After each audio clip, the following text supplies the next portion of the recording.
Tuhan Yesus kami menyatakan pengakuan iman kami bahwa bagi Tuhan tidak ada yang mustahil. Terima kasih buat kuasa-Mu yang nyata atas hidup kami. Terima kasih buat Roh-Mu yang kudus yang memberi kekuatan dan kuasa kepada kami. Dan terima kasih buat firman-Mu yang memberikan arahan kepada kami. Langit dan bumi akan berlalu, ya Tuhan, seperti firman-Mu. Jika Engkau mengatakan perkataan-perkataan-Mu akan tinggal tetap. Jadi hari ini kami yang hadir di sini, sungguh rindu ada sesuatu yang kekal, yang abadi, dinyatakan atas hidup kami, itu firman-Mu. Itu sebabnya pada hari ini kami luaskan Roh Kudus bekerja dengan nyata di tengah-tengah kami, sehingga pada hari ini firman Tuhan disampaikan. Kami terima firman Tuhan dengan penuh sukacita, dengan tanah hati yang subur, sehingga firman bertumbuh dalam hidup kami berbuah-buah. Terima kasih Tuhan, hamba-Mu ini penuh dengan kelemahan. Kiranya pada hari ini kuasa dinyatakan dari sorga, sehingga hari ini firman Tuhan sungguh-sungguh adalah pewahyuan dari sorga. Di dalam nama Tuhan Yesus Kristus, kami terima firman Tuhan sepenuhnya dan siap menjadi pelaku firman. Dalam nama di atas segala nama, dalam nama Yesus. Amin, amin, haleluya. Silakan duduk, Bapak Ibu sekalian semuanya, shalom saudara kasih. Saya terima kasih kepada Tuhan buat kesempatan pada hari ini boleh sampaikan saudari firman Tuhan, saudara kasih. Saudara sekalian, saya akan minta izin duduk ya. Sebab Tuhan Yesus kalau khotbah juga duduk soalnya. Saudara sekalian, belasan tahun lalu ada satu orang Rusia, namanya Edward Kiel. Dia itu menjadi terkenal karena ada satu lagunya jadi terkenal top sekali. Nah, lagu ini lagu Rusia, sekalipun yang nyanyi orang Rusia, tapi saudara-saudara semua pasti bisa nyanyi lagu tersebut. Kenapa? Kan saya nggak bisa bahasa Rusia, Pak. Nggak begini, saya kasih tahu teks saya yang pertama mana, slide saya yang pertama ya. Oke, ini loh liriknya kayak gitu. Bapak Ibu bisa baca nggak? Ya, ye, yo, ye, ya, itu lagunya. Itu judulnya adalah I am very glad because I finally coming home. Nah, judul lagu yang lainnya adalah disebut lagu Trololo. Lagu terkenal, saudara bisa ke YouTube, bisa lihat lagunya ya, ada itu. Gampang nyanyinya, saudara-saudara sekalian. Nah, menurut penyanyinya, Edward ini, dia bilang begini, saya karang lagu dengan lirik macam begitu untuk buktikan satu hal yang penting. Apa itu? Kalau lagu, yang penting itu bukan liriknya, tapi nadanya. Oke? Yang penting itu bukan liriknya, nadanya yang penting.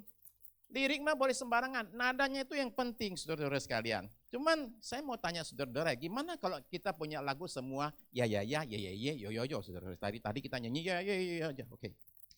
Nah, saudara-saudara sekalian,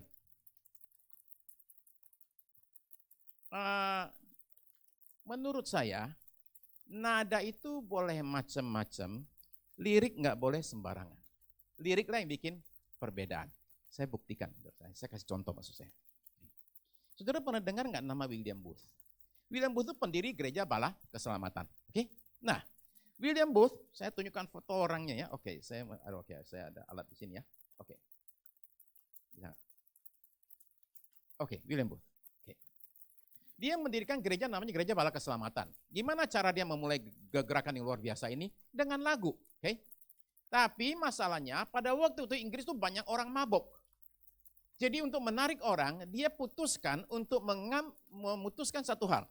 Bahwa dalam nyanyian yang penting bukan nada, tapi lirik. Jadi dia ambil lagu orang mabok, dia ubah kata-katanya menjadi kata-kata yang rohani. Contoh, lagu pertama yang dia ubah adalah lagu pujian betapa indah hidup bersama Whiskey. Dia ganti Whiskey dengan Yesus. Betapa indah hidup bersama dengan Yesus. Jadi dia nyanyi di tengah jalan. Orang mabuk dengar. Itu nyanyian kita kalau lagi mabuk tuh. Dan mereka jadi tertarik dan gampang ikut nyanyi. Saudara paham maksudnya ya. Gereja Bala Keselamatan itu bermula dari nyanyian. Dan buat dia yang penting adalah bukan nada tapi lirik.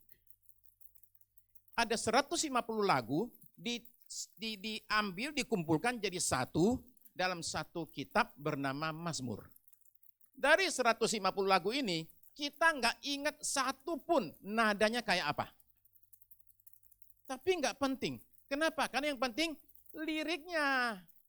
Lirik itu yang menjadi kunci, saudara-saudara sekalian. Nah, dari 150 lagu tersebut ada satu lagu yang sekarang kita kenal Mazmur 23. Saudara-saudara sekalian, Mazmur 23 itu Mazmur andalan banyak orang ketika hidup lagi susah. Ketika badai lagi menggoncang kita, ketika iman kita itu lagi digoyah, ketika keadaan lagi buruk sekali, orang lari kemana? Mazmur 23.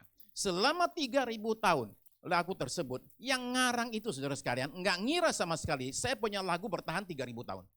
Enggak ngira dia sama sekali akan kekuatan daripada nyanyian yang dia karang, saudara-saudara sekalian. Tapi sekali lagi orang enggak ingat aslinya Daud ketika nyanyi Mazmur 23, lagunya kayak apa nadanya, enggak ingat.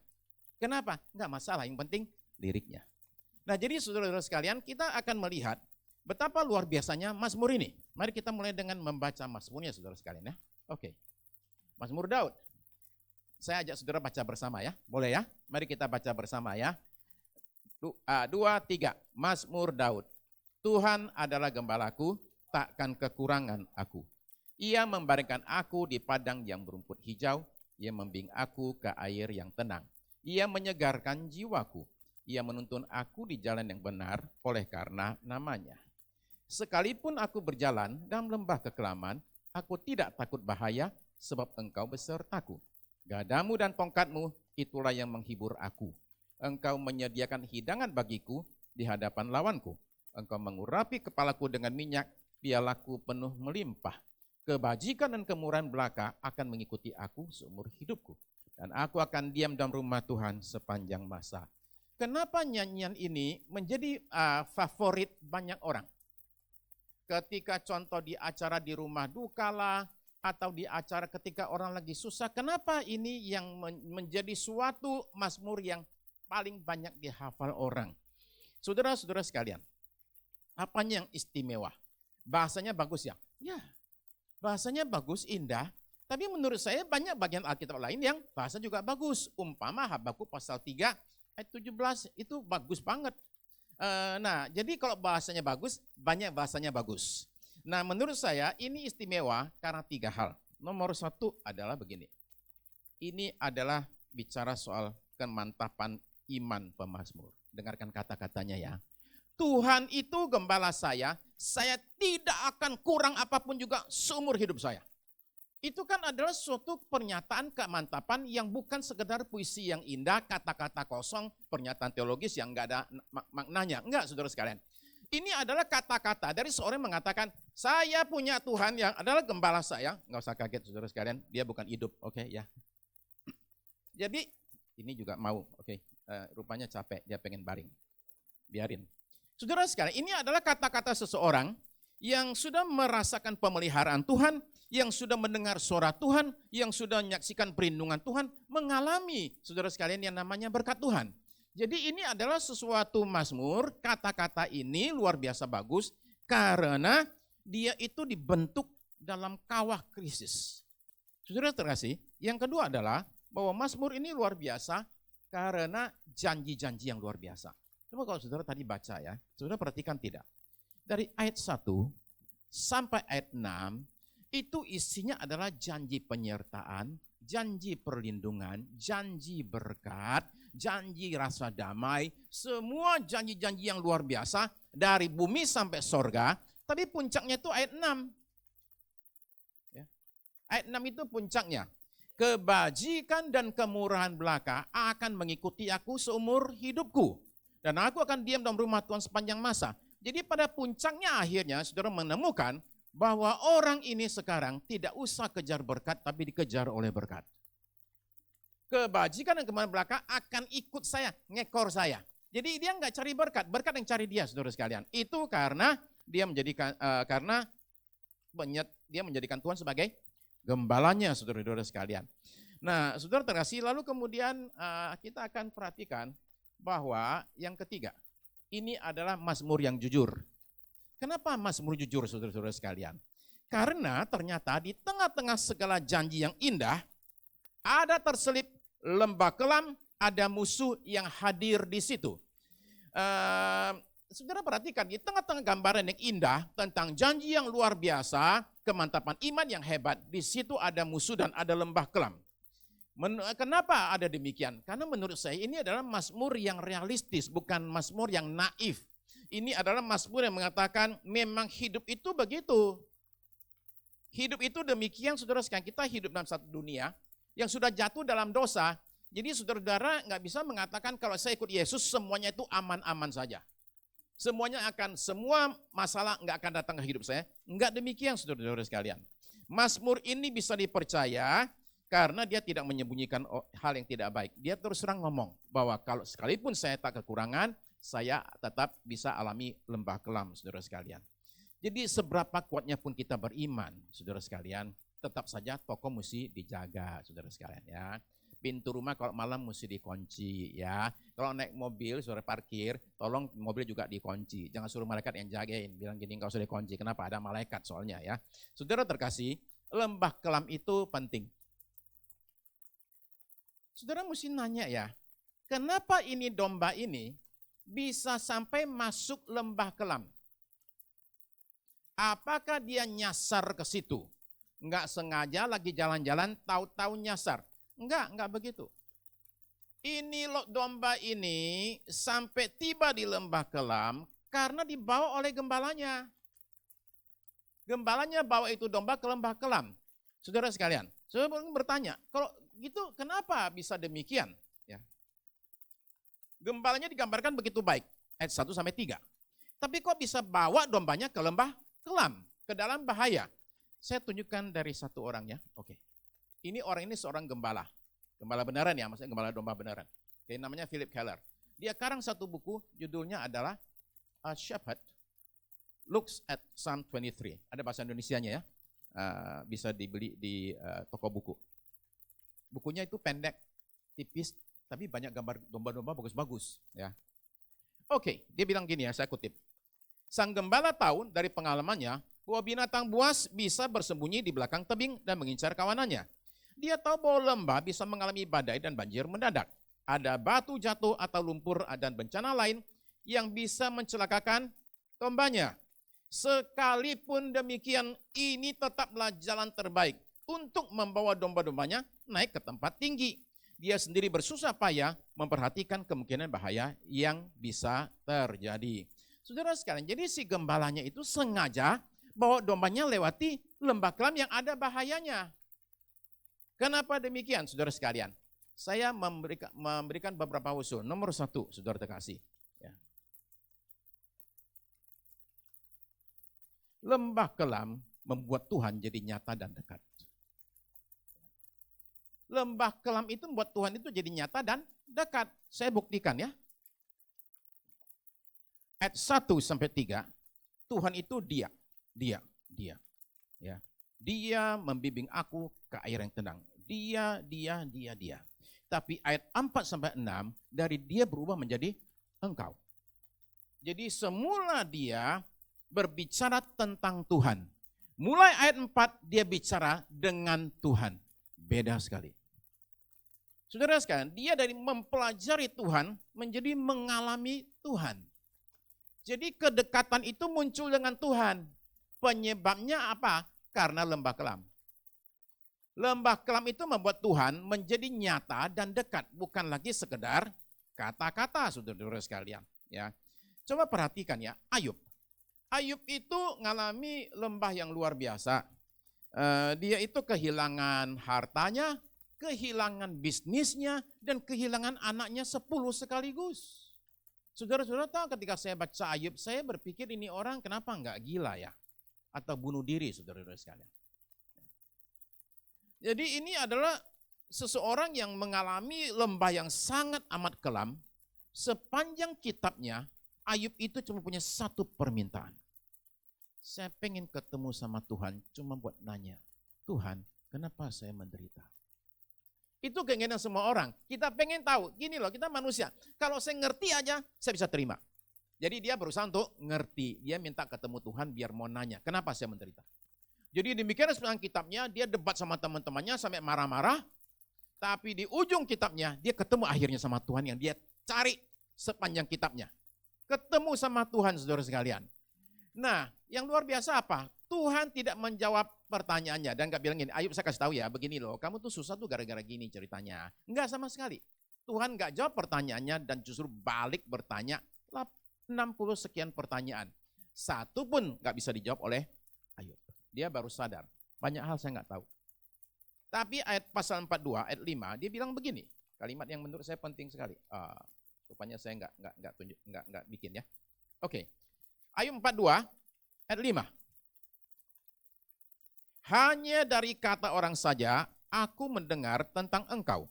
Tetapi sekarang mataku sendiri memandang engkau. Dulu saya cuma mendengar apa kata orang tentang Tuhan. Tuhan itu begini, Tuhan itu begitu. Saya nggak pernah ngalami. Tapi sekarang saya alami sendiri, saya lihat sendiri, saya sekarang mandang kepada Tuhan. Terus kesimpulannya apa? Sekarang saya bertobat, dia bilang. Saya punya mulut sembarang ngomong. Jadi saudara-saudara sekalian, peristiwa pengalaman hidup dalam hidup kita yang susah, yang berat saudara-saudara sekalian, itu justru membuat Tuhan itu terasa dekat. Sebaliknya, saudara perlu hati-hati ketika hidupmu terlalu enak. Sebab ini kata-kata Musa kepada Israel di Ulangan pasal yang ke-8 ayat 12. Coba dengarkan saudara sekalian ya. Dan supaya apabila engkau sudah makan dan kenyang, mendirikan rumah-rumah yang baik serta mendiaminya, dan apabila lembu sapimu dan kambing dombamu bertambah banyak, dan emas serta perakmu bertambah banyak, segala yang ada padamu bertambah banyak. Kalau kamu makmur, duitmu banyak, hidupmu enak, jangan engkau tinggi hati, sehingga engkau melupakan Tuhan Allahmu yang membawa engkau keluar dari tanah Mesir, dari rumah perbudakan. Saudara-saudara sekalian, jadi ini adalah suatu peringatan bahwa justru ketika keadaan enak, orang bisa lupa sama Tuhan. Sebaliknya, ketika saya alami kesusahan, saya jadi dekat sama Tuhan, saudara-saudara sekalian. Tuhan itu menjadi nyata. Lembah itu adalah kesempatan untuk seorang mengalami lawatan Tuhan dalam hidupnya. Saya pergi ketemu anak saya di Australia, dan sebelum saya pulang saya titip satu pesan sama dia. Saya bilang gini, Sek, suatu hari kamu akan kena masalah besar. Ketika kena masalah besar, saya bilang, Papa itu cuma minta kamu satu saja. Tolong ingat Oktober 2022. Apa yang terjadi pada Oktober 2022? Begini ceritanya. Oktober 2022, saudara-saudara sekalian. Anak saya itu mesti ujian akhir sekolah dokter. Jadi itu setelah saya punya anak sekolah dokter, saya tiba pada kesimpulan, saudara, kalau bisa kalau anak saudara pengen sekolah dokter, tolong bilang jangan aja ya. Oke, cari kerjaan lain aja ya, jangan mau jadi dokter.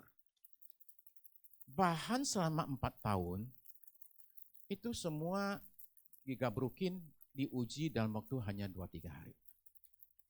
Jadi, pada saat itu, anak saya alami banyak sekali masalah. Dari mau persiapan hadapi ujian, ada masalah berbagai hal muncul digabruk sekaligus. Jadi suatu hari saya WA call sama dia. Pada waktu bulan Oktober 2022. Saya lihat mukanya. Saya bilang, ada yang gak beres. Saya bilang sama istri saya, kamu malam ini juga mesti pergi ke Australia. Kita bisa kehilangan anak satu ini nih. Kenapa? Begitu saya lihat mukanya dan cara ngomongnya, ini anak depresi berat. Dan kalau dia sampai depresi berat, dia nggak bisa ujian akhir, dia nggak lulus jadi dokter, hidupnya hancur. Saya bilang sekarang pergi ya. Saya bilang nggak mau tahu caranya, rutenya mana. Jadi istri saya akhirnya terbang dari Jakarta ke Sydney, terbang ke utara, ke Brisbane, dari Brisbane terbang ke selatan. Kenapa? Cuma itu satu-satunya jalan untuk sampai di Melbourne. Apa boleh buat? Sampai di sana, baru 1 minggu istri saya telepon, aku tidak sanggup, kamu mesti datang. Nah, saudara, saya kasih tahu apa yang terjadi. Saya bilang sama Isaac, selama 30 hari berikut, ya, setiap jam 8 malam Australia, jam 5 sore Jakarta, Papa akan WA kamu hanya untuk doa. Papa janji doanya enggak lebih dari 1 menit. Okay. Tapi setelah 30 hari itu, pada hari ke-30, mujizat akan terjadi. Anak saya itu udah bengong, saudara sekalian. Nggak bisa jawab. Lihat ke saya itu matanya kosong. gimana hari ini? Ya, udah makan? Ya, kamu gimana tadi ke rumah sakit? Ya, ini udah kayak robot, oke? Ya. Saya cuma doa 1 menit, saudara sekalian. Tuhan Yesus, Tuhan tolong Isaac hadapi kesusahannya. Pada hari ke-30, dia itu masalahnya utama tuh begini, saudara sekalian. Dia punya visa sekolah, visa pelajar, visa mahasiswa, enggak keluar. Karena enggak ada visa pelajar, mahasiswa, dia enggak bisa praktek setelah selesai kuliah. Kalau enggak dokter, kalau enggak praktek percuma, dia mesti magang soalnya. Nah, jadi kita tanya ke ahli visa, oke? Dan dikasih tahu begini, tanya satu lawyer, dan dikasih tahu, percuma, tunggu aja. Kita tanya pada hari ke-30 itu tanya ke orang berikut, ahli, lawyer imigrasi. Tahu nggak jawabannya apa? Yuk tahu nggak berapa mahasiswa di Australia yang tidak punya visa? 1 juta orang.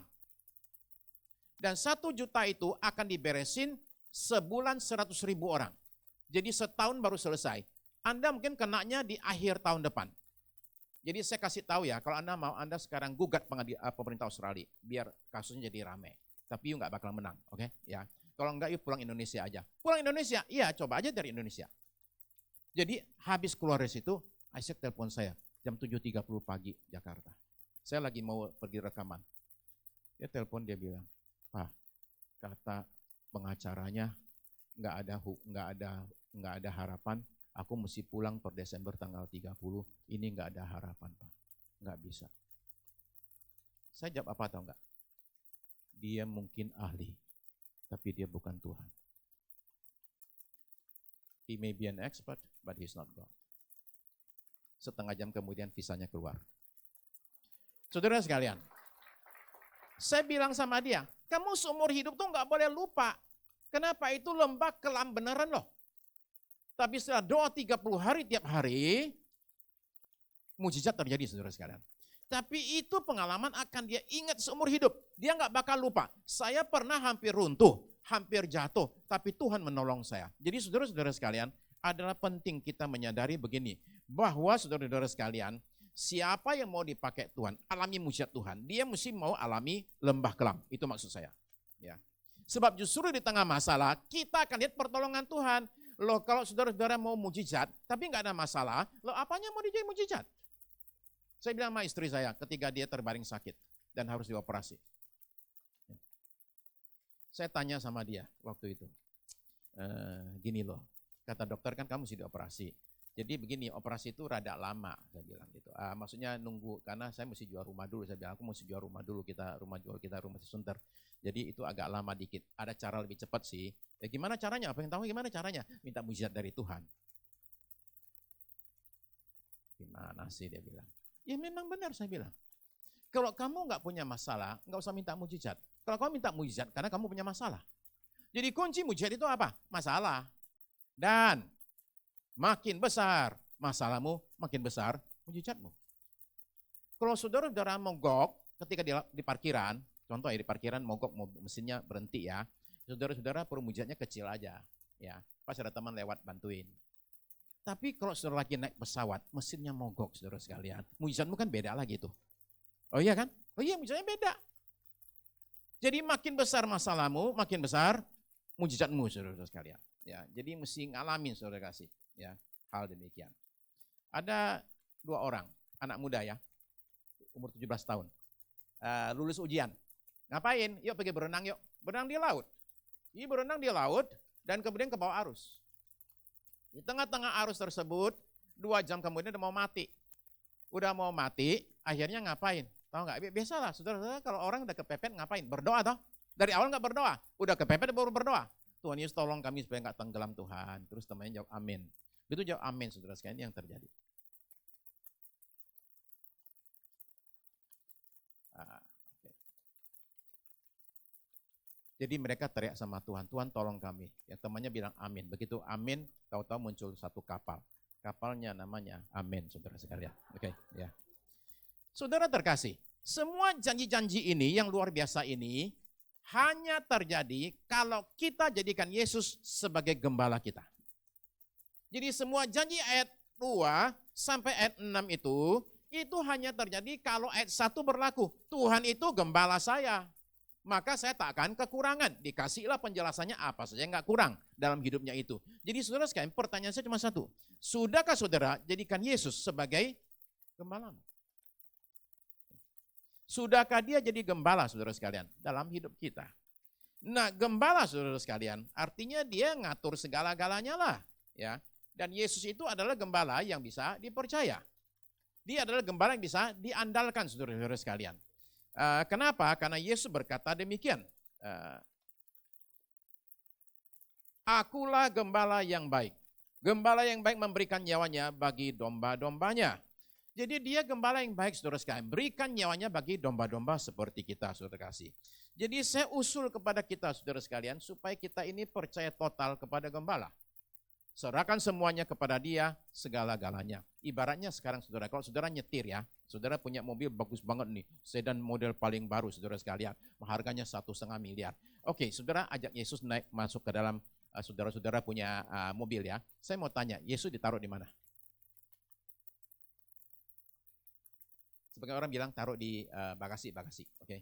Biar dia nggak ganggu-ganggu soalnya. Sebagian saudara taruh Yesus di mana? Di belakang aja. Tuhan Yesus duduk yang baik ya, duduk yang manis, biar saya yang nyetir, saudara sekalian. Saudara mau taruh dia di mana? Kalau saya taruh Yesus, biar dia yang nyetir aja. Silakan Tuhan yang nyetir, ini mobil mau dibawa kemana? Kenapa? Karena dia lebih tahu, saudara. Dia lebih tahu, saudara. Ada satu orang ikut lomba lari. Namanya Tyler. Tyler ini ketika lari kan orang lari itu ada itunya tuh ada istilahnya bibnya ya ada di dada itu loh, tempelan di dada. Ini orang mau gaya, jadi dia tulis itu Jesus saves, Yesus menyelamatkan. Lari-larilah dia 10 kilo ya. Di tengah dia lari kena serangan jantung, jatuh. Dia sebenarnya mati kalau bukan gara-gara orang di belakangnya. Orang di belakangnya lihat dia jatuh, langsung lakukan CPR. Bantu dia supaya dia napas lagi. Gara-gara orang itulah, ini orang nggak jadi mati. Ternyata orang itu adalah suster perawat yang khusus kerja di ICU. Bisa pas banget tuh. Oh, itu si suster, dia jatuh langsung tolong dia. Kalau enggak itu ini orang nggak selamat. Jadi hidup dia. Gara-gara Jesus saves. Jadi Yesus menyelamatkan. Saudara mau tahu nggak nama perawatnya apa? Ini namanya Jesus Bueno. Okay. Yesus yang baik. Ya, benar itu Jesus Bueno namanya, oke? Ya, Yesus yang baik. Jadi Yesus itu baik, saudara-saudara.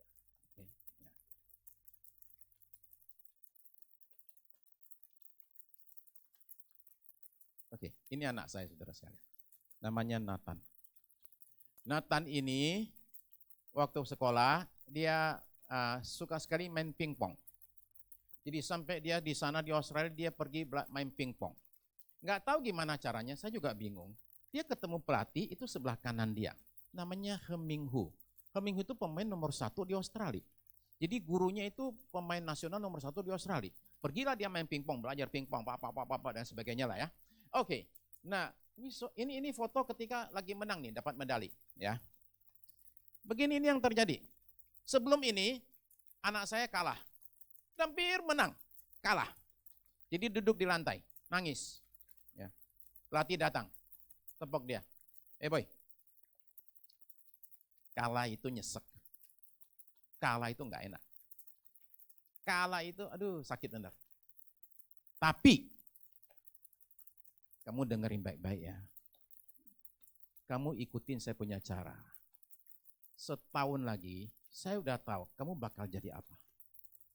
Dia bilang, tahun depan, kamu jadi pemain apa, saya sudah tahu. Karena saya sudah punya rencana buat kamu. Asal kamu ikuti saya saja, tahun depan kamu akan menang. Tapi ikuti rencana saya ya. Ya, ikuti rencana saya. Terus pelatihnya bilang gini, I want you to trust blindly. Saya mau kamu percaya membuta. Saya tanya sama anak saya, dia ngomong gitu. Iya, dia ngomong sama aku, percaya buta. Jangan nanya, jangan protes, ikut saja. Saya bilang apa? Kamu ikutin. Percaya buta. Oke enggak? Oke, jadi juara. Saudara saya mau ngomong sesuatu ya. Yesus itu pelatih kita. Ya, Ini pelatih pingpong, minta sama anak didiknya, kamu percaya sama saya, jangan nanya, jangan protes, ikut saja, buta, percaya buta.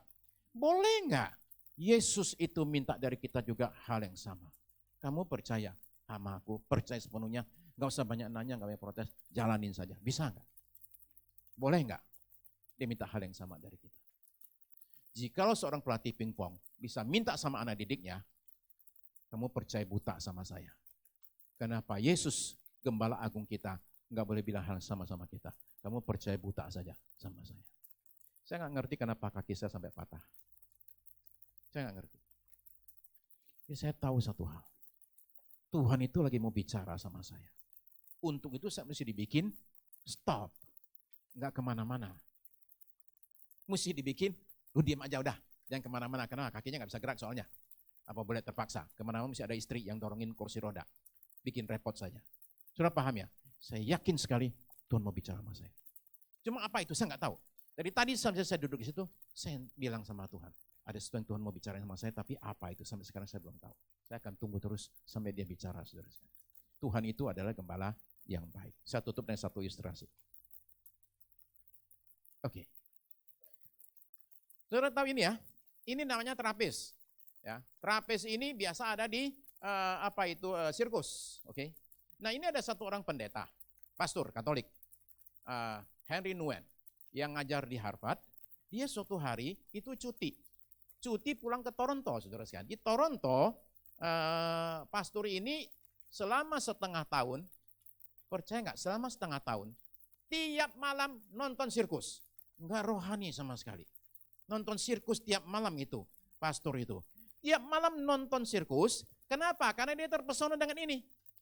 Dia tiap hari lewat itu kok bisa ya. Jadi tiap malam hadir, lama-lama pemain sirkus juga kenal sama dia. Itu bapak satu itu tuh dia lagi. Besok malam dia muncul. Tiap malam dia muncul di sirkus selama setengah tahun. Setelah setengah tahun, lama-lama kan jadi kenal juga. Dia dikasih izin ke belakang, ketemu sama para pemain trapez ini. Nah dia baru tahu ternyata ada dua. Satu catcher, yang kedua flyer. Catcher itu bagian yang megang, yang nangkap. Kalau flyer itu yang bagian terbang gitu loh. Nah, terbang nanti catchernya yang nangkap dia. Bapak Ibu kan tahu ya. Flyer itu yang lepas. Lalu kemudian terbang ke sana. Catcher bagian pangkap. Nah, baru di dalam, pastor itu tahu. Ternyata dari dua orang ini, yang hebat itu siapa? Bukan flyer, catchernya yang mesti hebat. Catcher itu penentunya. Jadi yang jadi catcher harus yang senior. Orang baru jadi flyer aja. Bagian terbang-terbang aja. Bagian nangkap harus senior. Jadi si flyer ini kuncinya cuman simpel sekali. Satu, berat badan nggak lebih dari 75 kilo. Karena kalau terlalu gede nanti ke bawah turun catchernya. Ya. Dua, dia begitu lepas pegangannya nggak boleh ngapa-ngapain. Dia mesti diem. Dia cuma majuin tangan. Jangan gini. Oke. Yang megang jadi bingung, mana tangannya? Jadi dia mesti diam, meluncur aja. Nanti catcher datang, pegang dia. Jadi ini mesti percaya sama catchernya nih. Mesti percaya. Kalau enggak kacau. Tugas dia cuma lepaskan peganganmu, tutup mata aja udahlah. Udah. Berserah sama catcher. Pasti dia akan datang pegang tangan saya. Saudara-saudara sekalian, saya kasih tahu ya, dalam hidup kita, kadang-kadang kita disuruh lepasin pegangan kita. Pada saat itu saudara mesti percaya, Tuhan itu catcher yang hebat. Dia minta kita lepasin pegangan, saudara sekalian, supaya kita bisa pegang tangan dia. Tuhan itu nggak pernah telat. Dia tepat pada waktunya, waktu kita merasa lagi jatuh, dia pegang tangan kita. Pas, nggak buru-buru sih, pas. Kadang kita suka pikir Tuhan tuh kenapa nggak tolong-tolong, belum waktunya. Saya cerita ini di Surabaya. Ya. Besok pagi saya pulang ke Jakarta. Sambil naik pesawat Garuda, dan saya orangnya buru-buru mau masuk pertama. Karena kalau masuk duluan kayaknya nyampainya duluan. Saya masukkan orang pertama, masuk lorong. Di ujung sana pintu pesawat ada pramugari Garuda. Pramugari Garuda itu kalau lihat penumpang datang tuh begini. Yang satu ini enggak, yang satu begini. Begitu setelah itu saya berhenti. Tapi karena saya yang pertama, langsung belakang numpuk. Saya agak curiga, ini pramugari kok begini? Yes kan? Sekarang saya maju. Saya maju agak khawatir saya.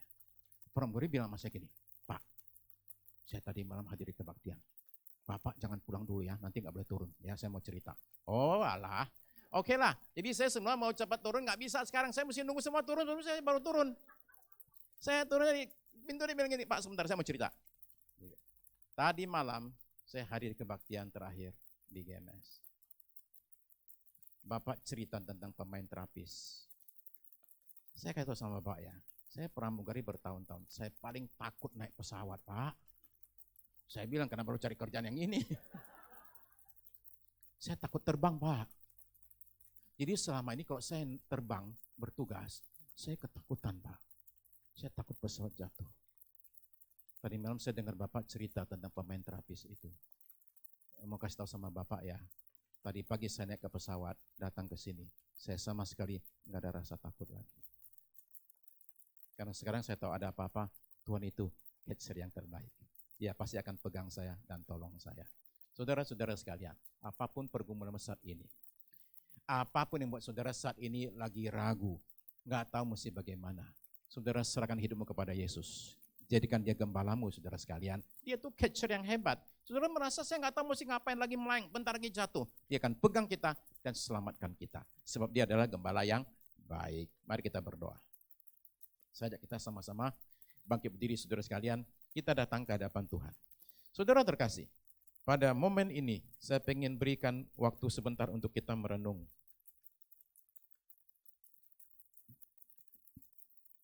Adakah saudara yang hari-hari ini sedang alami sesuatu kebingungan? Saudara nggak tahu mesti bagaimana.